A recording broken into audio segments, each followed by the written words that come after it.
Y yo creo que la cultura del entretenimiento también es cultura. Necesitamos momentos y ocio fuera de las pantallas. Ahora leer es cool.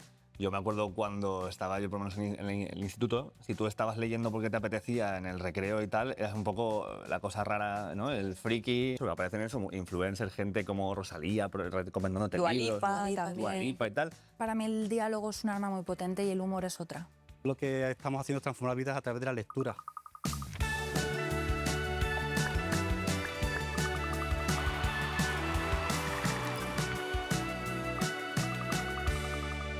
Bienvenidas a un nuevo episodio del podcast Pienso Luego Actúo, el podcast de Yugo sobre el cambio y... Para el cambio. Y para el cambio. Bueno, Me lo he aprendido. ¿qué día tenemos hoy? Un día bastante chulo. Bastante especial, lo que pasa es que no ha salido como queríamos. Claro, y vamos a tener aquí pues, más gente, vamos a estar en el Prado. En el Prado. En el retiro, Sí. en el retiro. Vamos a estar en el retiro con público, viendo esto en directo, pero el calor. El calor. Hay el calor. Bueno, se ha cerrado el retiro y vamos a hablar de libros, pero no en la Feria del Libro, pero nuestros amigos de VIPS, que estamos haciendo este podcast hoy gracias a Normal. ¿Tú lees la revista Normal? Claro que sí. Sí. Pues nos han abierto este establecimiento para que me lo podamos hacer. Pues normal, porque el VIPS te vale para desayunar, para cenar Y para el podcast. Claro, para ganarte un podcast si te hace calor en el retiro. Bueno, pues ya está. Vamos ya, nos metemos en faena, vamos ya a presentar. Hoy tenemos dos invitados maravillosos. Vamos a empezar con el primero de ellos, Ginés Haro. ¿Cómo estás? Muy bien, muy agradecido de que haya dejado infiltrarse aquí a un emprendedor social. Oye, no, claro, es que nosotros siempre tenemos muy en cuenta las iniciativas sociales, como bien sabes. Fundador del Club de los Raros. Cuéntanos, ¿por qué ese nombre me encanta? Yo me quiero hacer socia ya. Me siento muy identificada con el nombre, ya lo digo. Bienvenida como todos, aquí todo el mundo es bienvenida. Al final, si miras en el diccionario la palabra raro, todas las excepciones son positivas, ¿no? Eres extraordinario, único, diferente. Y bueno, la idea era un poco celebrar esa parte que tenemos cada uno.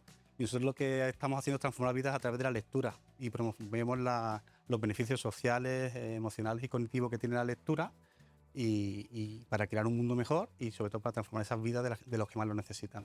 Qué bonito. Tenemos también a Elizabeth Benavent, que viene de Valencia, La Terreta, que sería suficiente ya para traerla al programa, os digo ya. Esa de Valencia, Nos yo creo estamos que ya... haciendo fuertes, ¿no? Sí. Un poco. Ya, se yo nos creo que está notando. ya valdría, pero bueno, por supuesto, quien no la conoce, que me parece que no va a ser nadie, superventas de libros, escritora, ha cautivado un montón de lectores y lectoras y además, para mí, importante con lo que vamos a hablar hoy, has cautivado a un público joven que ha recuperado la lectura, por lo que he ido viendo mucha gente gracias a lo que estás escribiendo. Creo que el público joven tiene una mala publicidad. Creo que el público joven siempre ha leído un montón, pero se tiende a pensar que están más con las maquinitas, ¿no? Como la frase de padre total. Pero el motor de la literatura son la gente joven, porque son los lectores que empiezan y que son los lectores del futuro también. Claro, si empiezas a enganchar con alguien y que se identifica con tu trabajo, cuando estás buscando aquello con lo que identificarte y que te llame, ¿no? Luego continúas teniendo una relación con esta gente. Espero que la relación con mis lectoras sea la relación más larga de mi vida, desde luego. Bueno, una vez hechas las presentaciones, yo creo que vamos a ver datos, que es de lo que nos interesa, de manos de nuestra colaboradora. Inés, adelante. ¿Tú sabías que hay gente que se compra los libros por el color de la portada para que le queden monos en la estantería? Espero que tú no seas esa persona, pero sí, uno de los 8 de cada 10 españoles que se lee un libro al trimestre. Menos mal que esto de las modas es una cosa que va y vuelve porque por fin está otra vez de moda leer. Los índices de lectura españoles han aumentado 5,7 puntos en los últimos 10 años, especialmente entre adolescentes. De hecho, según el último barómetro de compra de libros en España y hábitos de lectura de 2023, la juventud es el porcentaje de la población española que más lee en sus tiempos libres. Los géneros más populares son el misterio, las aventuras y las novelas realistas.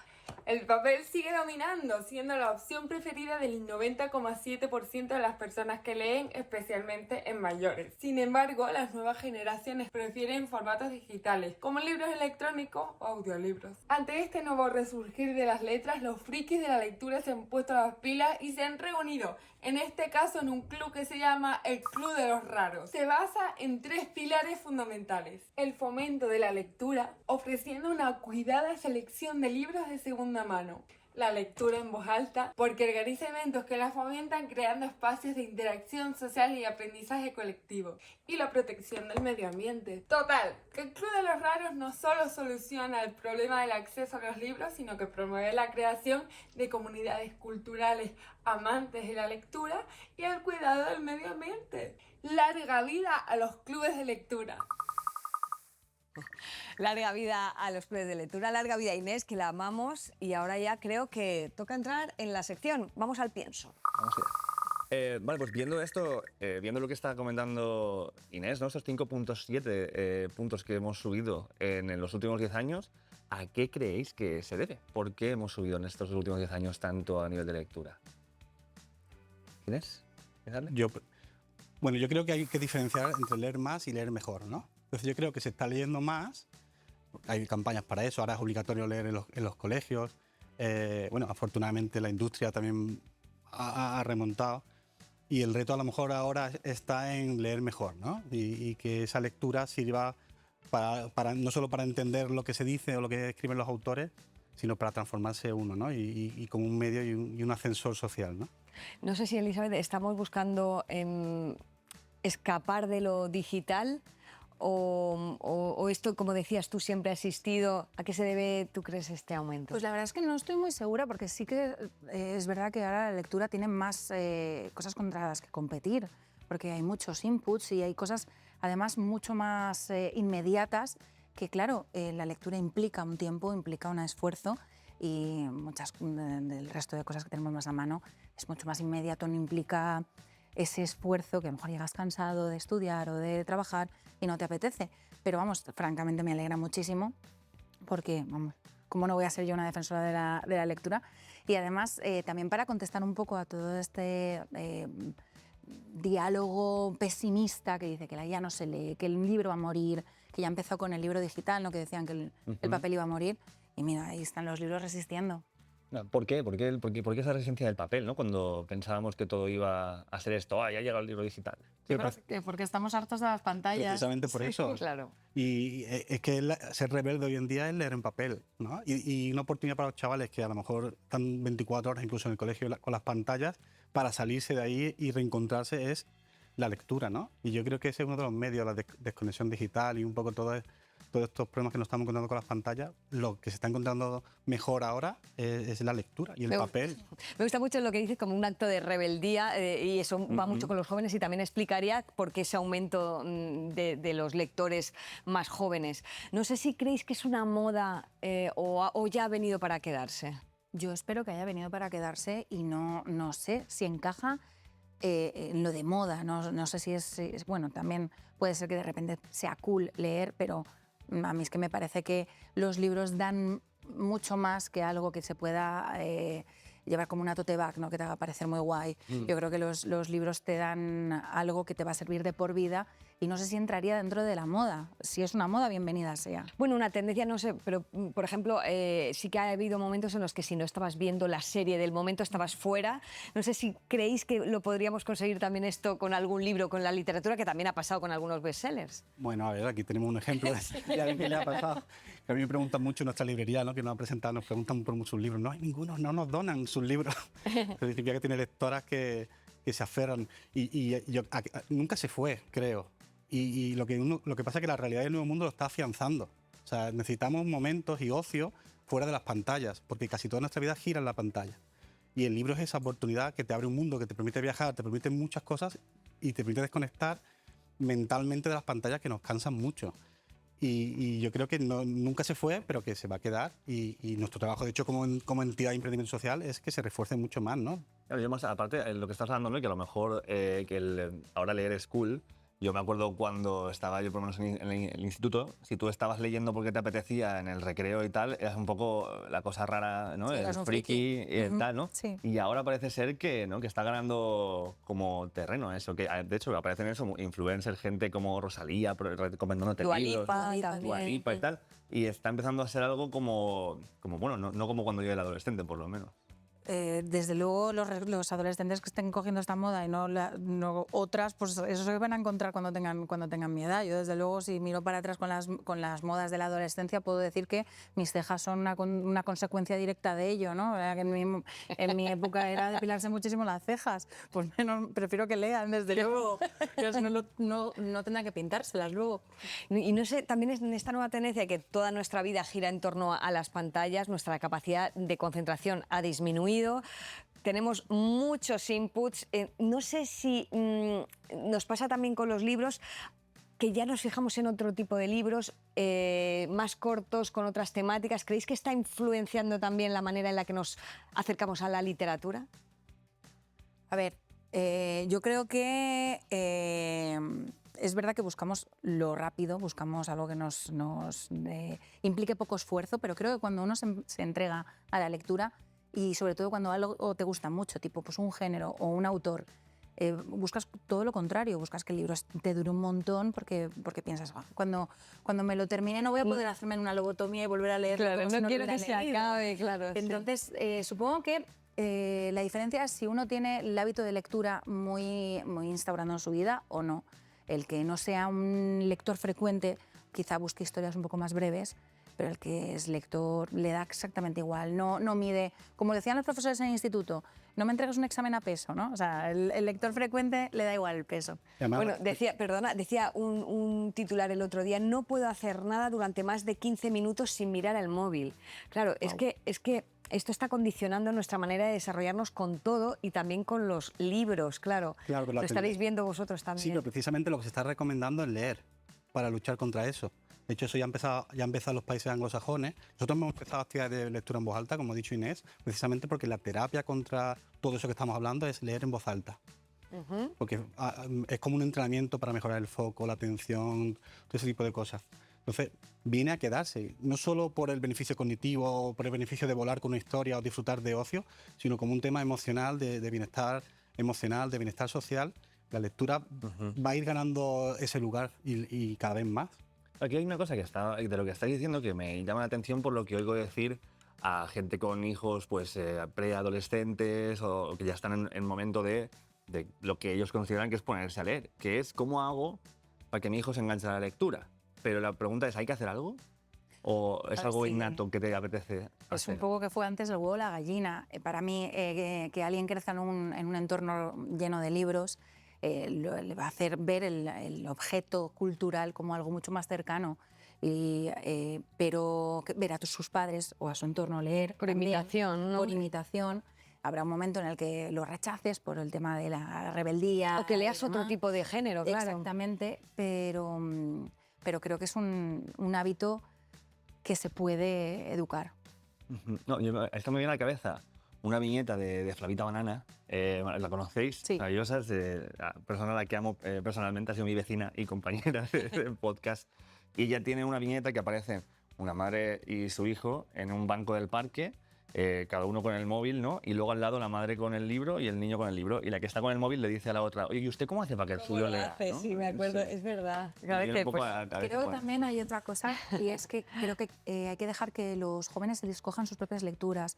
La curiosidad es el motor del aprendizaje. Si matamos esa curiosidad, ya no vamos a tener ese empuje inicial para acercarse a los libros. Claro, no obligar a lo mejor, tienes que leer este libro concreto. O sea, está bien lo que tú dices, a lo mejor, Ginés, de hay que leer en voz alta, hay que un poco obligarse para que aprendamos, para coger el foco, porque es verdad que todos nos dispersamos ahora con tanto estímulo, pero sí que dejarles a los chavales que elijan lo que quieran leer, ¿no? Y lo Seguramente es importante- más fácil que se pongan con Harry Potter que Claro.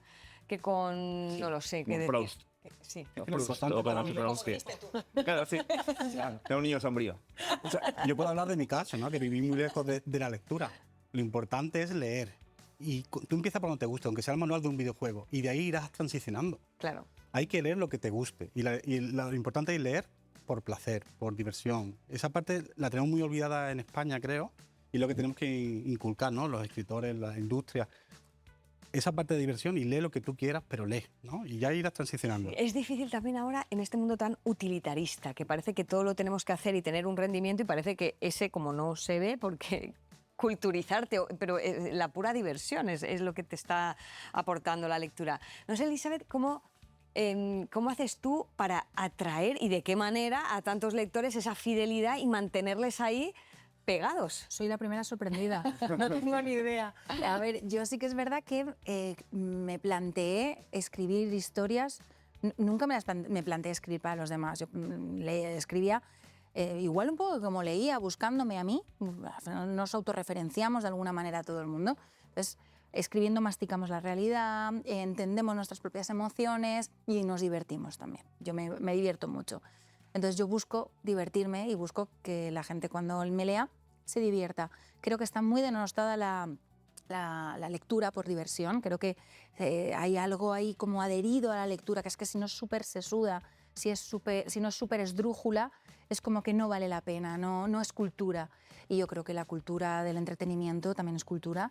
Y entonces yo me planteo eso, que la gente se divierta, que el reloj quede muy lejos, que la rutina se quede a un lado y que durante un rato no importe absolutamente nada más que la historia en la que te estás zambullendo. Claro, porque te enfrentas a libros en los que dices, esto me tiene que gustar. Es como el cine. Bueno, pasa en las artes en general. Dices, pues me tiene que gustar Ciudadano Kane de Orson Welles porque es que es la mejor película de la historia. Y de repente a lo mejor ves ese plano secuencia y si lo has visto con 17 años, pues no te ha dicho tanto o no lo entiendes. No sé, imagino que también vosotros lo notaréis. En el club de lectura, cuando hacéis esos ejercicios, ¿notáis que hay un proceso de acercamiento a la lectura de distintos ámbitos? Claro, nosotros lo que fomentamos, yo digo siempre que los libros son como las personas, cada uno tiene su pareja y la tuya no tiene que ser la de la otra persona, ¿no? Entonces encuentras lo que a ti te guste y da igual lo que piensen los demás y no te tiene que gustar la pareja de la otra, te tiene que gustar lo que a ti. Y los libros son un poco igual, ¿no? Y hay que dar esa oportunidad de quitarnos esos prejuicios sociales, esa presión, ese cultureta que hay un poco fuerte. Nosotros como librerías lo sufrimos también dentro del sector porque no venimos con esa cultura de background. Oye, encuentra lo que a ti te guste y da igual si tienes más o menos calidad literaria, disfrútalo, que es lo que importa, ¿no? Además, de hecho, hay una cosa que estoy viendo aquí que vosotros tenéis un poco en común a la hora de, porque tú como escritora también, que tú estás aquí ahora de presentadora conmigo y en tal, pero tú escribes tus libros. De vez en cuando me pongo las gafas. Claro, exactamente. Y la máquina de escribir de carrete, ¿no? De estas así de bobina. Pero que es esta cuestión que a veces se habla de literatura femenina. Ah. O, ¿no? Escalofrío. Claro, pero es parte de estos estereotipos de los que hablamos, ¿no? Que a veces hay que romper esta cosa. ¿Qué te dice a ti la frase o la expresión literatura femenina? Pues a mí es que imaginemos que alguien dijera literatura masculina.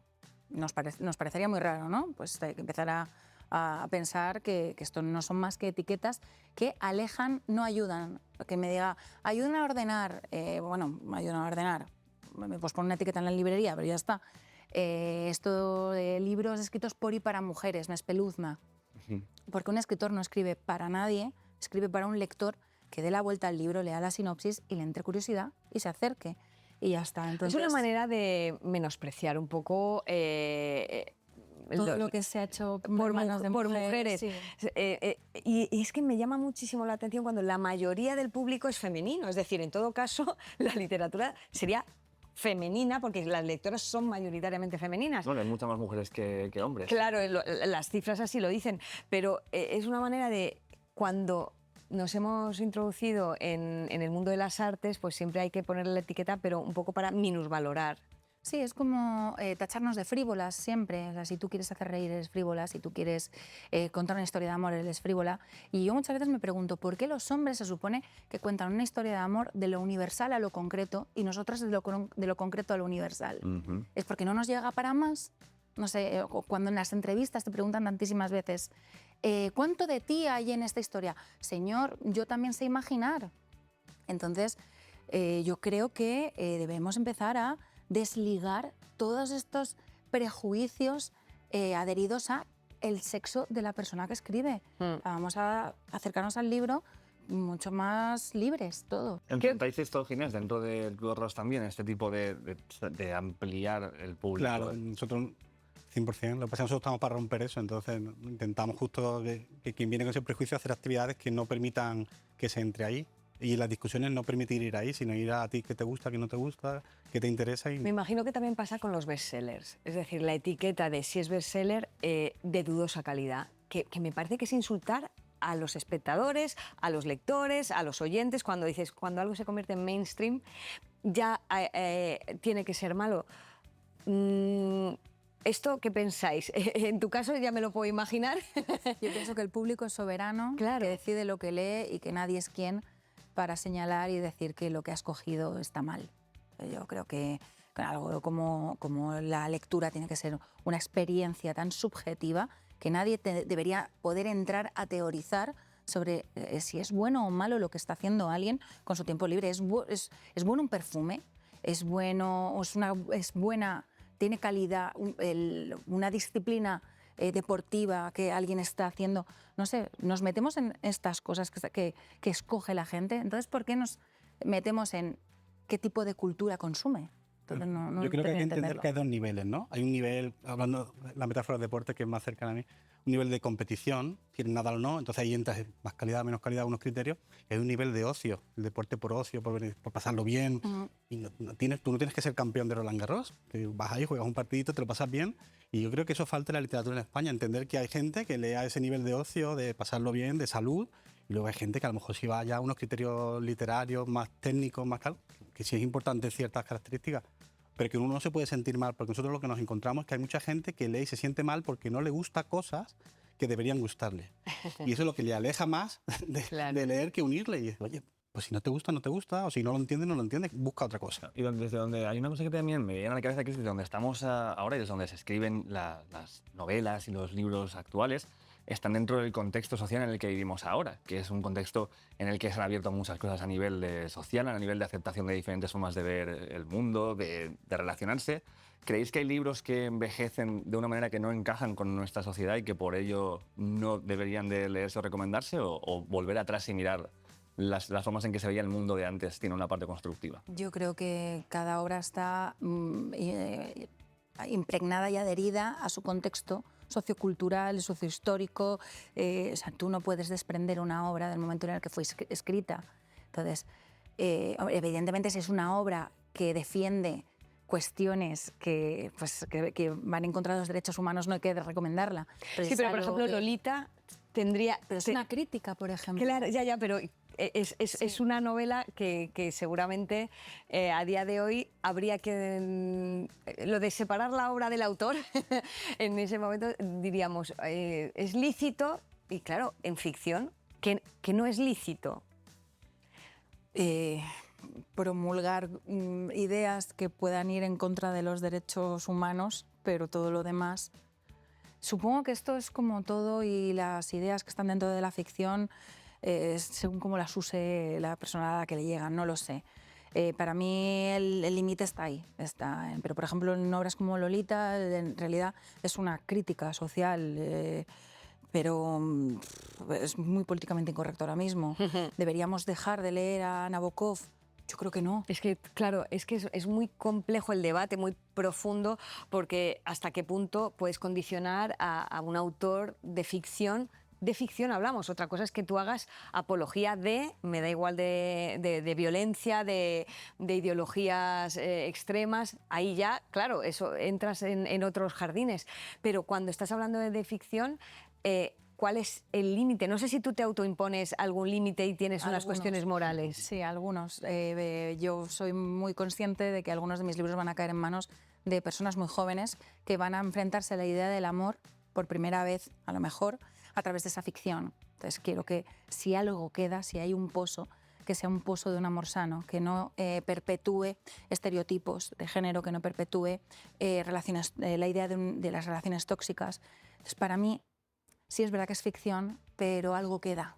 Entonces, hay algo que no es que sea una responsabilidad social, ni mucho menos, pero piensas en muchos libros del género del romance, tanto de comedia como de romance histórico, de lo que sea, y creo que está bien que los libros ahora mismo dejen esa idea de que los celos no son amor, que el control no es amor. Me parece que es positivo. Ginés, vosotros tenéis algo para saber, dependiendo de la persona con la que estáis hablando, qué libro le puede aportar algo para el momento en el que está vital. Porque esto de la censura se da también cuando estás recomendando libros, Claro. leyendo. Pero yo soy más partidario de recomendar en positivo. O sea, más que decir, oye, a lo mejor si ya vamos hablando de educación, porque al final tú has hablado de unos temas que son más para que la persona se eduque o tenga una referencia, decir, oye, pues a lo mejor estos libros son más positivos, estos libros tienen un mensaje más claro para lo que quieres. Yo soy más partidario de eso porque, como tú dices, es todo contextual y quiénes somos para censurar, no sé.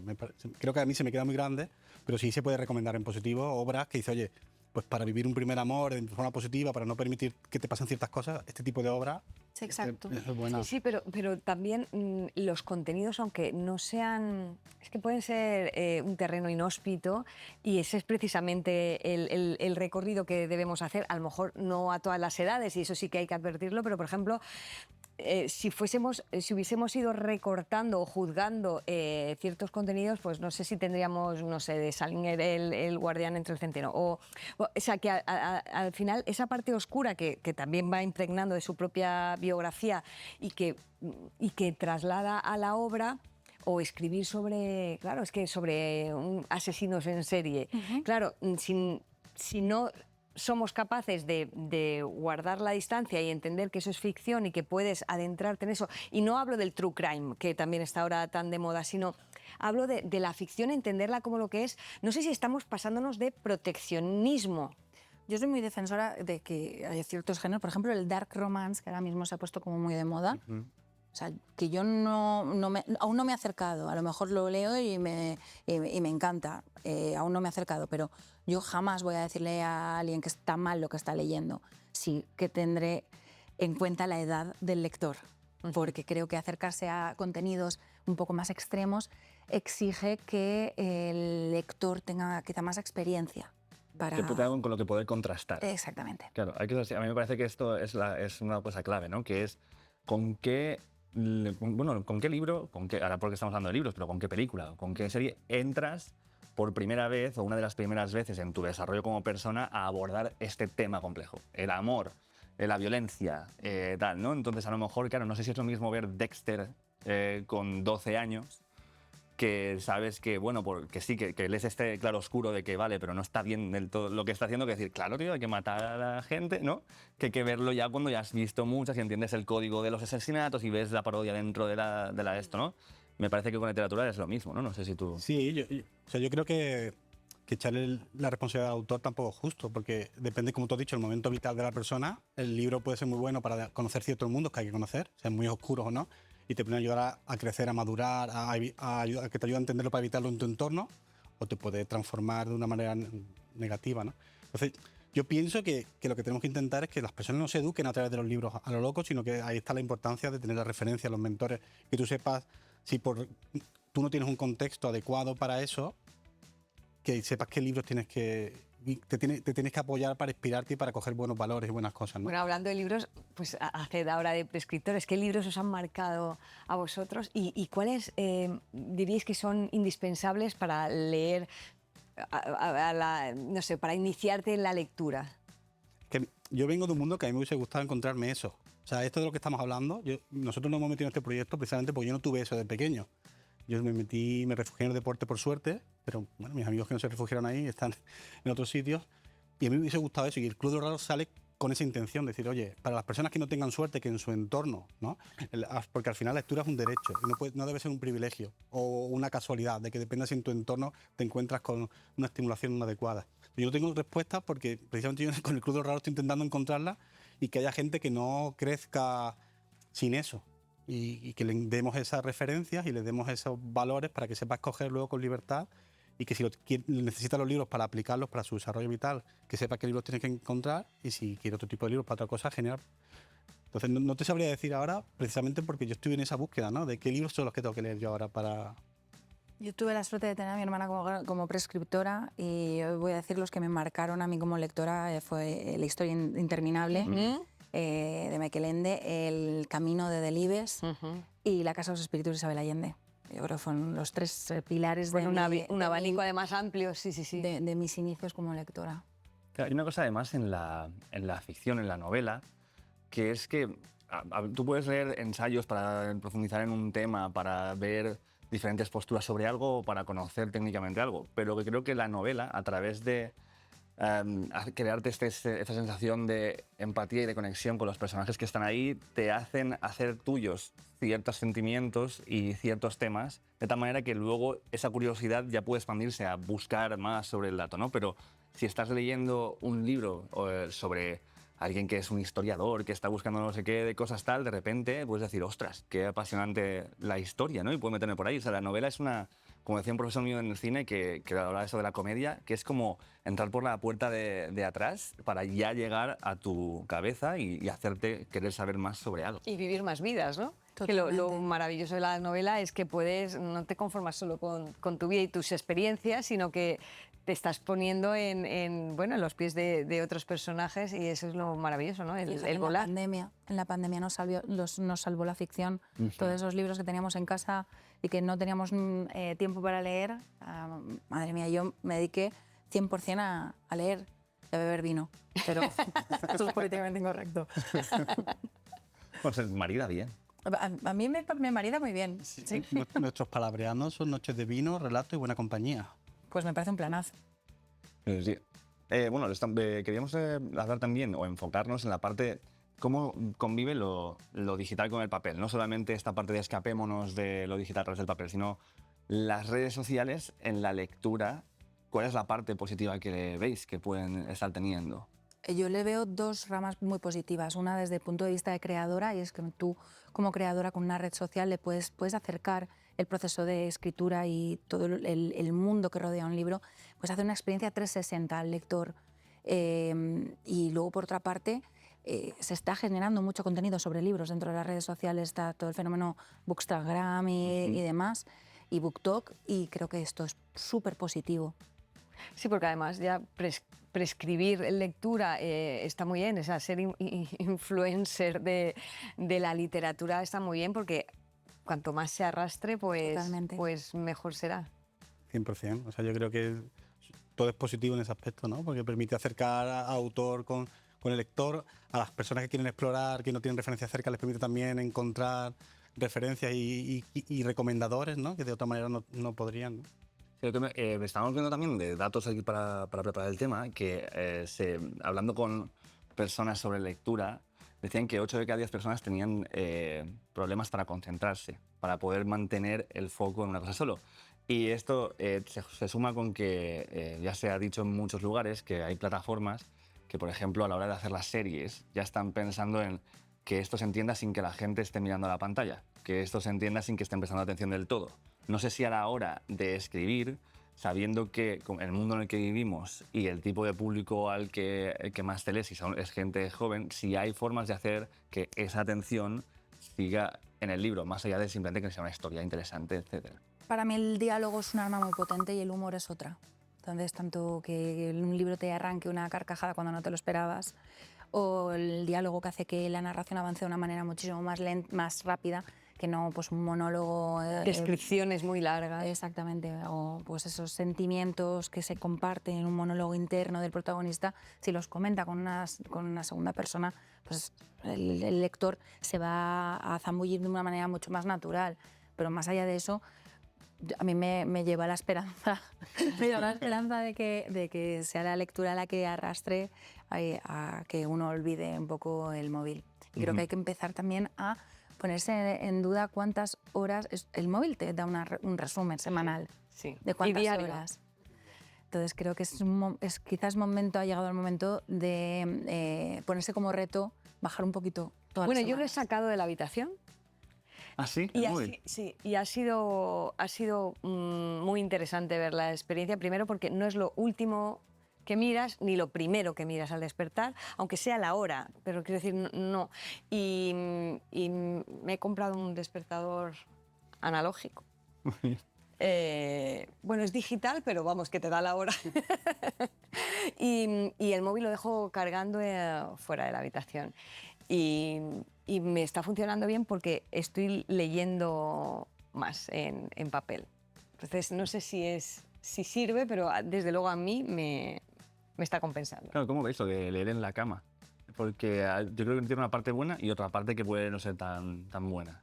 ¿Cómo lo ves? Es que creo que leer siempre es bueno. Lo que Claro. es malo es ponerte con el móvil en la cama, ¿no? Claro. Pero yo creo que leer, oye, cada uno encuentra su sitio, su momento, ¿no? Porque Y- es mal.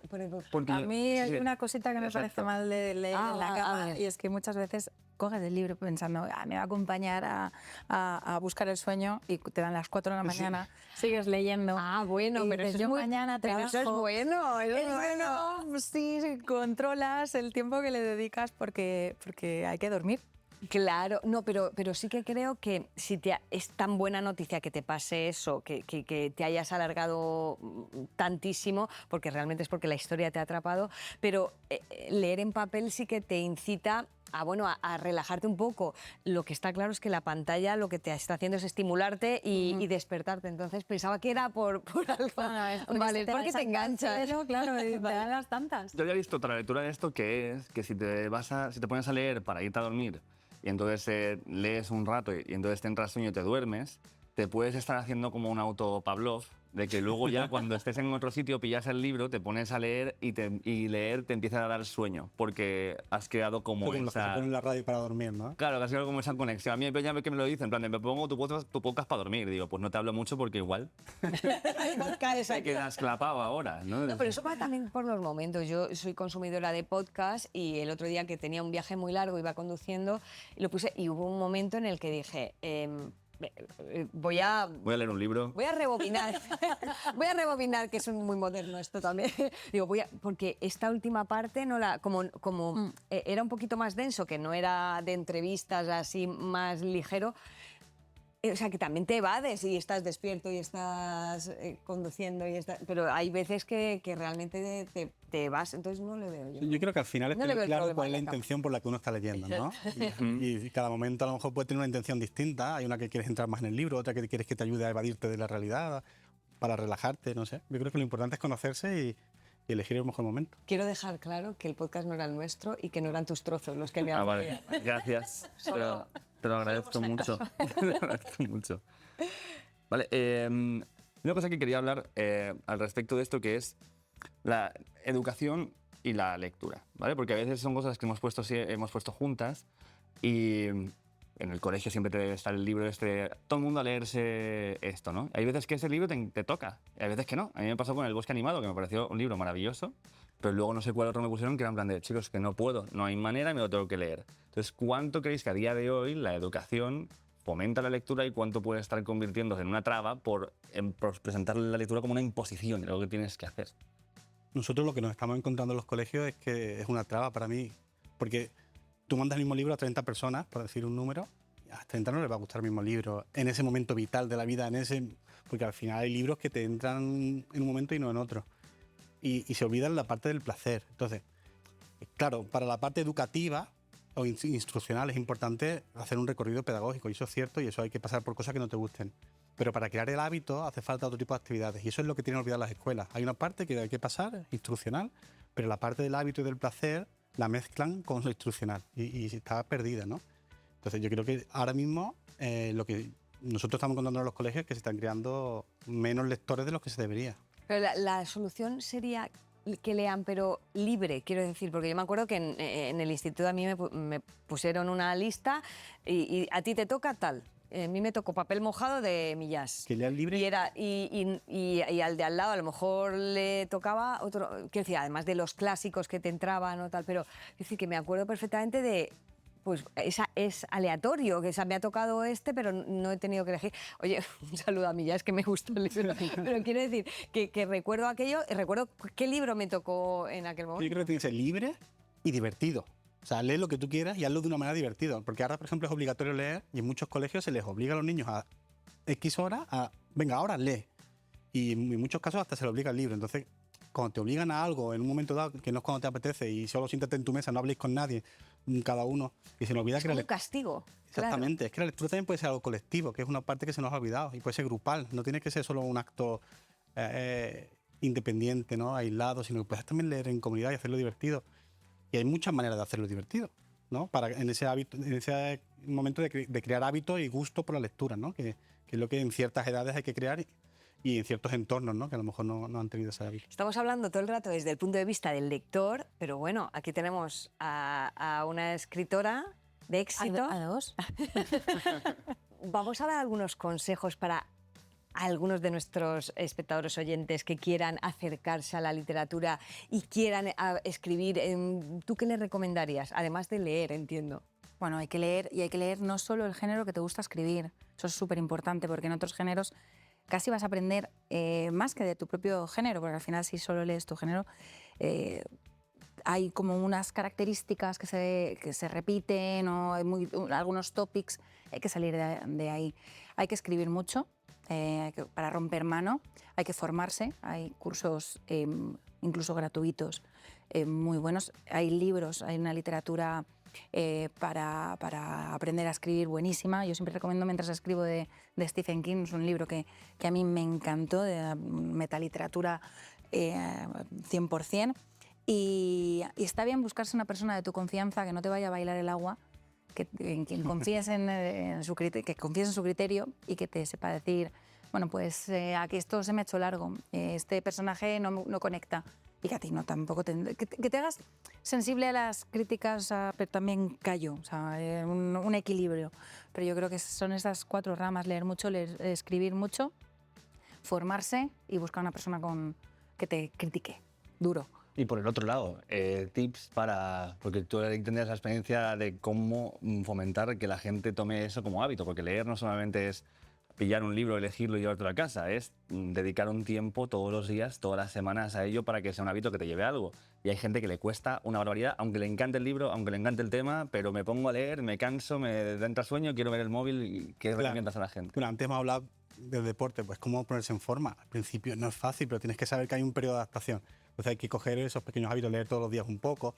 Yo creo que lo que nosotros hemos visto es que ayuda mucho leer en compañía, leer en voz alta, leer con alguien a la vez. No solo cada uno su libro, sino yo leo de una página, tú lees una página y vamos compartiendo. Y ahí le vas cogiendo el hábito, el gusto, y le vas creando una conexión emocional al libro que luego te la llevas cuando tú lo lees solo, ¿no? Entonces hay que ir buscando cada uno cuáles son esas conexiones emocionales que te hacen que cuando tú luego cojas un libro te recuerde lo positivo que tiene leer, ¿no? Porque si no, claro... Los beneficios, ¿qué beneficios crees que podría tener, que tiene la lectura? Yo soy más de la lectura en voz alta. O sea, la lectura tiene beneficios, pero la lectura en voz alta tiene más. Y hemos hablado de los problemas que hay con la atención, del estrés. Justo la receta para todo eso nos ayuda a concentrarnos mejor. Cuando lees en voz alta, además, porque tienes que también poner la articulación en funcionamiento, entonces te tienes que poner más foco. Y además te estás escuchando. Coges mejor vocabulario. Al coger mejor vocabulario te relacionas mejor con las personas, entiendes mejor el mundo, tienes más empatía por lo que habías hablado de los personajes, ¿no? Coges autoestima, porque cuando te relacionas mejor con los demás, cuando entiendo mejor el mundo, me siento mejor conmigo mismo. Creas mejores relaciones. Entonces empiezas a crear una serie un círculo virtuoso que va mucho más allá de si me vuelvo un premio Nobel o no. Va a que en mi entorno la vida se me hace más bonita y se me abren puertas, que también lo habéis dicho antes, y al final esas puertas son las que te dan oportunidades en la vida y las que te permiten soñar y luego hacerlo realidad. Porque si no sabes que existen, nunca lo vas a hacer. Luego habrá que ver si puedes, pero por lo menos saber que hay una oportunidad, una posibilidad y ir a por ello. Y la lectura te da eso. Y en voz alta es un poquito mejor que en silencio. Elisa, no sé si a ti te habrá pasado, a mí el primer impacto cuando me acerqué a los lectores, porque lo bonito de escribir realmente es cuando se cierra el círculo y vas a una firma y viene el lector a contarte lo que ha experimentado con una historia que tú escribiste en tu casa en pijama. Claro, y de repente aquello ya ha dejado de ser tuyo y te cuentan su propia experiencia, se emocionan y te transmiten. Me llamó mucho la atención que había mucha gente joven, muchas chicas jóvenes que me decían que hacía mucho que no leían o que incluso había sido de los primeros libros y me encontré luego en firmas sucesivas en la Feria del Libro aquí en Madrid el año siguiente decir, oye, que está de exámenes pero he venido los padres y quiero que sepas que nos hemos leído el libro y que la familia ahora te sigue, o sea, esa cosa que se expande. Entonces, no sé cómo has vivido tú esa conexión con los lectores, que creo que es lo más gratificante de todo el proceso. Lo es, y además te hace salir de tu burbuja en la que has escrito el libro, que eres tú con el ordenador y tu imaginación. Es el que la historia pertenezca a un montón de personas. Se ha creado una especie de mente colmena, no sé, un imaginario común. Es muy bonito que algo que imaginaste tú sea de muchas personas. Y y cuando llega esa emoción, cuando alguien dice, en esta página, fírmame en esta página porque lloré mucho. O, mira, o sea, últimamente, si hay mucha gente en las firmas, pues solo podemos firmar un ejemplar por persona. Y mucha gente decide no firmar el suyo, firmar el de otra persona a la que se lo van a regalar. Y es que quiero que mi amiga lea. Y quiero que se lea este porque yo me lo pasé muy bien. Entonces, ver cómo las ramas sociales, ¿no? Cómo al final esto va abrazando a cada vez más gente. Algo que tú escribiste en tu casa con toda la humildad del mundo, pensando que llegue a quien llegue, pues es precioso y cierra el círculo, como tú decías. Yo como adolescente friki que he sido, creo que siempre que se habla de lectura hay un grandísimo olvidado, que son los cómics, los mangas, la novela gráfica, ¿no? Como lo quieras llamar. Y que muchas veces creo que hay padres que me dan su chaval, porque a mí eso me pasaba a mí, que decían, sí, está ahí y tal, pero eso no es leer. No sé, ¿qué pensáis vosotros al respecto de eso? Pues por supuesto que es literatura, por supuesto. Yo no tengo ninguna duda. Yo creo que todo es válido y todos son puentes, ¿no? Y que hay que empezar por algún sitio. Entonces, eso es lo que engancha. Los tebeos de Mortadelo. A mí eso me... Vamos, yo yo tengo- tatuando a Mortadelo y Filemón. Ah, mira. Pues eso, Parece rueda del percebe. Verás. claro, es que eso forma parte de mi infancia, claro. Exactamente. Y la de padres que nos encontramos nosotros en la librería que tenemos en Sevilla, regalándole tebeos de Mortadelo a sus niños para crear esa conexión entre ellos. Es precioso, yo creo que eso es un... Bueno, esto es igual que como en revisitar películas, ¿no? De repente te ves ET, ¿no? Con tus hijos o tus sobrinos y de repente dices, wow, esto que forma parte de mi infancia y de repente pues eso, pues igual que revisitas a Spielberg, pues puedes revisitar, claro. Que no es incompatible, que yo puedo leer una novela gráfica o un cómic y luego puedo leer un premio Nobel, que me refiero que son cosas para disfrutarla y las lees Pero con también temas estamos... distintos. Bueno, es que hay novela gráfica que no le tiene nada que envidiar a novelas de premios Nobel. De todas formas, hay esto como en todo, es indudable la calidad en las obras y en la literatura, pero también hay una especie de juicio o de, no sé, o de personas que deciden que unas obras sean excepcionales y que tengan calidad literaria y otras no, y no sé muy bien ¿quién decide eso? Es decir, Yo a los jueces tampoco los he conocido nunca. No. yo recuerdo que le envié mi novela a Iñaki Gabilondo, muerta de miedo, de vergüenza y de todo, y le dije, léetela y hazme la crítica. Ahí me pasé, creo que la crítica sincera, a lo mejor ya se lo había leído mi madre, pero, y se lo mandé. Y bueno, no solo me dejó un audio y luego me llamó y me comentó y me dijo, preocúpate de que te guste a ti y de gustar al lector y no te preocupes nunca de esa especie de inquisición literaria porque nunca te van a dejar entrar seguramente. No. Y eso me abrió los ojos porque ni siquiera yo había ido tan lejos. Yo simplemente era como tu miedo al enfrentarte al lector y exponerte. Es que no quieren que entre nadie. Ese es el Claro, tema. No es que no te van a dejar entrar, es que no quieren que entre nadie. Nos pasa a nosotros como proyecto social que entramos a una librería y nos está pasando, ¿eh? Pero bueno, hay que seguir adelante. ¿Quiénes son ellos para decir lo que tenemos que hacer nosotros, no? Totalmente. Pero ¿quién no quiere que entre quién? Pues los puristas. Los puristas no quieren que algo que no es de su gusto entre en la élite. Si me preguntáis a mí de manera personal, yo no tengo ningún interés en entrar en la élite, porque además me viene grandísimo, eso lo primero. Y lo segundo, es que jamás he escrito buscando una palmadita en la espalda. Y creo que si alguien escribe buscando una palmadita en la espalda, es la motivación equivocada. Fíjate los puristas que nosotros tenemos como 200 reviews en Google, son casi todas positivas, diría el 95, y la negativa que me pusieron es, le pregunté por 2 autores y no sabía cuáles eran. Claro, porque no eres una enciclopedia. Pues el hombre se fue indignado, digo, bueno, lo siento, perdona por vivir. Pero sí, mira, aquí hay una cuestión también muy interesante, ¿no? Que yo pienso que hay gente que aborda la lectura desde algo que me permite tener un pedestal por encima de alguien para sentir que lo que yo diga a partir de ahora tiene más peso y más valor que lo que dices tú. Porque yo he leído a Proust, como hemos decía antes, o he leído a Camus, o he leído a no sé quién, y entonces ahora todo lo que yo diga, yo ya lo voy a medir desde que tiene más peso y más valor que tú, que solamente has leído novelitas de pesadillas. Pero hay que pasar de ellos. Hay que fijarse, por ejemplo, yo... Pero me parece mal, fíjate, perdona que te interrumpa, me parece mal por los lectores. Fíjate, ya no es ni por los autores. Es que me parece que no es... o sea, la gente lee lo que le gusta. Entonces, pero me pasa también en televisión, o sea, tú no puedes juzgar, o sea, me podrá gustar más o menos un programa, pero si la gente decide verlo, es respetable. Entonces, el hecho de tú convertirte en censor o en juez de los contenidos me parece muy peligroso. Y no hay nada más bonito, yo que soy un outsider, ¿no? Cuando viene la gente a comprar un libro, te cuenta el libro porque le ha gustado. Se encuentra un libro, pues esto significó para mí, o lo escucha hablando entre ellos.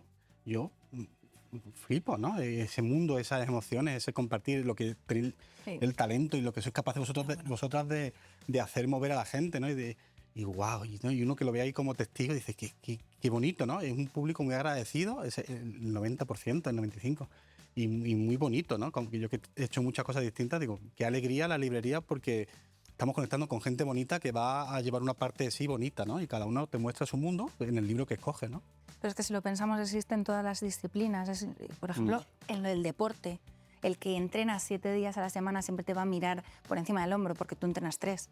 O sea, no te va a decir, oye, pues qué bien, ¿qué haces en los 3 días? ¿No? O sea, es que siempre, de alguna manera, el ser humano busca algo que le haga sentir un poquito superior para agarrarse a ese poquito de autoestima que le falta. Entonces yo creo que tendríamos que buscar el punto en común, no justo la distinción. Bueno, y también creo que se valora con el tiempo. Es decir, es muy difícil conseguir que la crítica, que no sé muy bien lo que es, pero que la crítica se ponga de acuerdo en decidir que tal autor sí que merece ahora mismo esa reputación bueno, contemporáneo me refiero, porque es más fácil hacerlo, o ya hay 2 o 3 y lógicamente tienen calidad, pero ya no como que el club es muy selecto, entonces. Sí, pero es que nosotros estamos en otro club, ¿no? Los raros no jugamos a ese juego, jugamos a otro juego y a pasarlo bien y eso es lo que tenemos que intentar, ¿no? Y bueno, y cada uno que juega lo que quiera, pero que nos dejen tranquilos, ¿no? Yo me quedaría aquí hablando con vosotros toda la tarde y todo el día de mañana y pasado, pero tenemos que ir recortando ya, así que vamos al actúo y enseguida le vamos a pedir el alegato a Elizabeth. Dentro cabecera, te lo he robado. Elizabeth, tu turno, el alegato. Madre Tienes que mía. convencer a nuestros espectadores, a nuestros oyentes que participen y que colaboren con Vale, él. qué presión, espero hacerlo bien. A ver, tenemos que colaborar con el Club de los Raros porque acerca los libros a la gente y todo el mundo merece todas las cosas buenas que le puede dar un libro. Quien tiene un libro tiene no solo uno, tiene muchos amigos, y quien tiene un libro tiene un billete para viajar a lo largo de todo el mundo, incluso en mundos que no existen. Así que yo no creo que pueda haber razón mejor para que todo el mundo tenga la oportunidad porque, como había dicho Ginés antes, leer es un derecho. Y vamos a hablar también, Ginés, de la parte, estamos pensando mucho, pero vamos a actuar un poco, a decirle a la gente cómo puede participar para colaborar con tu iniciativa, con el Club de los Raros. Sé que hay una parte de voluntariado, de comprar libros evidentemente en la librería, donaciones, pero cuéntanos tú. Pide, Inés, pides tu momento. Bueno, hay muchas cosas, vamos a pedir 2. Una, que nos donen libros. Tenemos una web que se llama donarlibros.org, que es nuestra, y ahí pueden escribir el formulario y recogemos en toda España en 24 o 48 horas. Y luego que nos ayuden apadrinando lectores, ¿no? En personas que viven en situación de riesgo y que le estamos haciendo programas especiales de acompañamiento lector para que disfruten de todo lo que hemos hablado.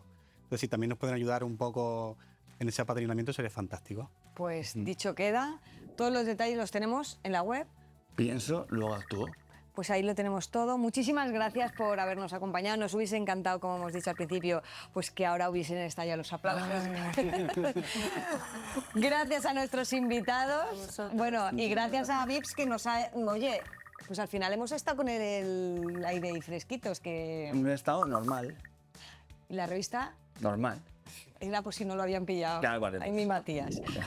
Hasta el próximo capítulo de Pienso lo Gatúo, el podcast de Yoigo sobre el cambio. Y para el cambio. Hasta Chao, luego. gracias.